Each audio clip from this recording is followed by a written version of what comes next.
Assalamualaikum warahmatullahi wabarakatuh. Perkenalkan, nama saya Nur Sekinah dari kelas RMIK 2B. Di sini saya akan menjelaskan mengenai anatomi sistem endokrin. Anatomi sistem endokrin adalah jaringan kelenjar yang memproduksi dan melepaskan hormon. Adapun kelenjar yang dihasilkan, yang pertama kelenjar hipotalamus, yang kedua kelenjar hipofisis atau pituitari, yang ketiga kelenjar pineal, yang keempat kelenjar tiroid, yang kelima kelenjar paratiroid, yang keenam kelenjar timus, yang ketujuh kelenjar pankreas, yang kedelapan kelenjar adrenal, dan yang kesembilan kelenjar gonal. Kelenjar hipotalamus berasal dari kata hipo atau bawah, terletak di bawah talamus otak. Hipotalamus memiliki banyak fungsi, yaitu fungsi pengendalian atau regulasi tubuh. Contohnya pengendalian suhu tubuh, nafsu makan, dan rasa haus. Kelenjar hipotalamus menghasilkan hormon beserta fungsinya. Yang pertama, corticotropic releasing factor atau CRF, menstimulasikan pengeluaran hormon adrenocorticotropik.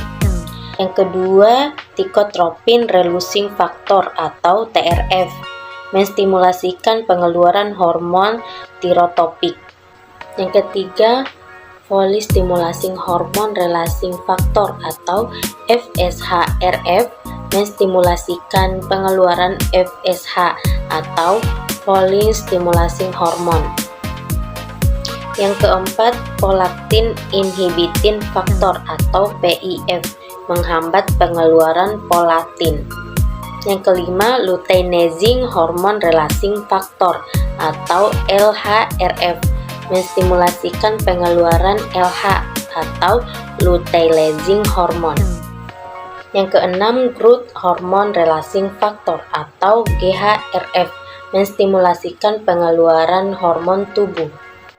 Yang kedua, kelenjar hipofisis atau pituitari, merupakan kelenjar endokrin yang terletak di dasar hipotalamus, dijuluki sebagai Mister of Gland. Fungsi mengontrol atau mengendalikan kerja dari kelenjar lainnya. Kelenjar hipofisis dikendalikan oleh hipotalamus. Adapun hormon-hormon yang dihasilkan oleh kelenjar hipofisis, yang pertama thyroid stimulating hormone atau TSH, yang berfungsi merangsang kelenjar tiroid untuk memproduksi tiroksin. Yang kedua, ada hormon adrenocorticotropic hormone atau ACTH, yang berfungsi merangsang konteks adrenal untuk memproduksi kortikosteroid. Yang ketiga, ada follicle stimulating hormone atau FSH, yang berfungsi mendorong pembentukan dan pematangan gamet. Yang keempat, ada luteinizing hormone atau LH, yang berfungsi mendorong rekresi hormon reproduksi di ovarium dan testis. Yang kelima, ada prolaktin, yang berfungsi menstimulasikan rekresi air susu oleh kelenjar susu. Yang keenam, ada hormon growth hormone atau GH, yang berfungsi merangsang pertumbuhan tulang. Yang ketujuh, ada hormon melanocyte stimulating hormone atau MSH, yang berfungsi mengatur penyuburan pigme pada sel-sel melanofor kulit sehingga mempengaruhi perubahan warna kulit.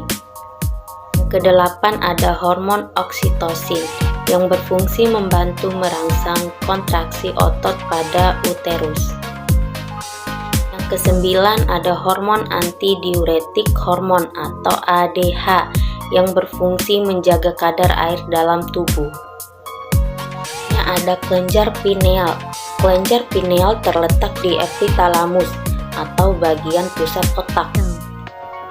Fungsinya untuk mensekresikan hormon melatonin yang terkait dengan jam biologis dan pengaturan irama sirkadian. Hormon yang dihasilkan kelenjar pineal yaitu melatonin, yang berfungsi mengatur siklus tidur manusia. Selanjutnya, kelenjar tiroid. Kelenjar tiroid terletak di bagian leher, tepatnya di bawah kartilago atau bagian jakun pada pria. Kelenjar tiroid berfungsi untuk memproduksi serta mensekresi hormon-hormon yang berperan dalam mengontrol proses metabolisme tubuh. Hormon-hormon yang dihasilkan oleh kelenjar tiroid. Yang pertama, tirosin dan triodotironin. Fungsinya yaitu yang pertama membantu proses metabolisme, yang kedua pertumbuhan fisik, yang ketiga perkembangan mental, yang keempat kematangan seks, yang kelima distribusi air dan garam dalam tubuh. Kedua, ada hormon kalsitonin yang berfungsi menjaga keseimbangan kalsium dan dalam darah. Selanjutnya, kelenjar paratiroid. Kelenjar paratiroid terletak di bagian belakang kelenjar tiroid dan jumlahnya ada 4. Fungsi kelenjar paratiroid menghasilkan hormon paratiroid untuk mengatur kalsium darah. Adapun hormon-hormon yang dihasilkan oleh kelenjar paratiroid.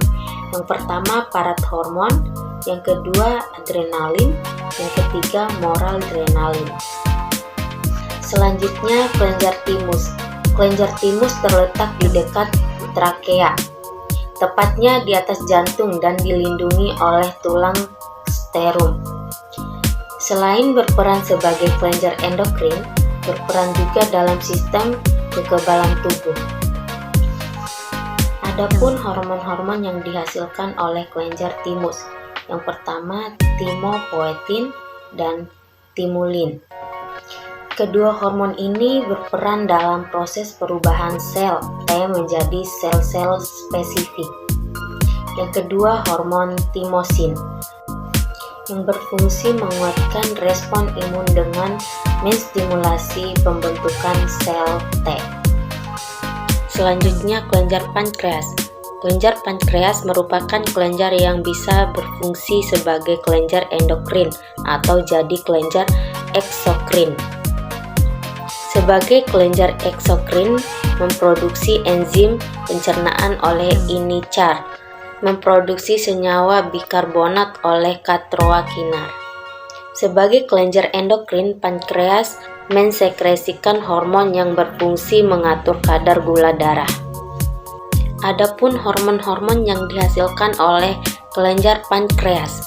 Yang pertama, insulin yang berfungsi mengubah gula darah atau glukosa menjadi gula otot atau glikogen di hati, sehingga kadar gula darah menurun. Yang kedua, hormon glukogen yang berfungsi mengubah glikogen menjadi glukosa sehingga kadar gula darah meningkat. Selanjutnya, kelenjar adrenal. Kelenjar adrenal berasal dari kata ad yang berarti di atas dan renal berarti ginjal. Letak adrenal di atas ginjal dan bisa juga disebut anak ginjal. Kelenjar adrenal berfungsi memproduksi hormon yang mengendalikan sistem metabolisme, kekebalan tubuh, respon terhadap stres dan tekanan darah. Adapun hormon-hormon yang dihasilkan oleh kelenjar adrenal. Yang pertama, konteks mineral yang berfungsi menyerap natrium darah. Yang kedua, ada glukokortikoid yang berfungsi mengubah protein menjadi glikogen dalam hati dan mengubah glikogen menjadi glukosa.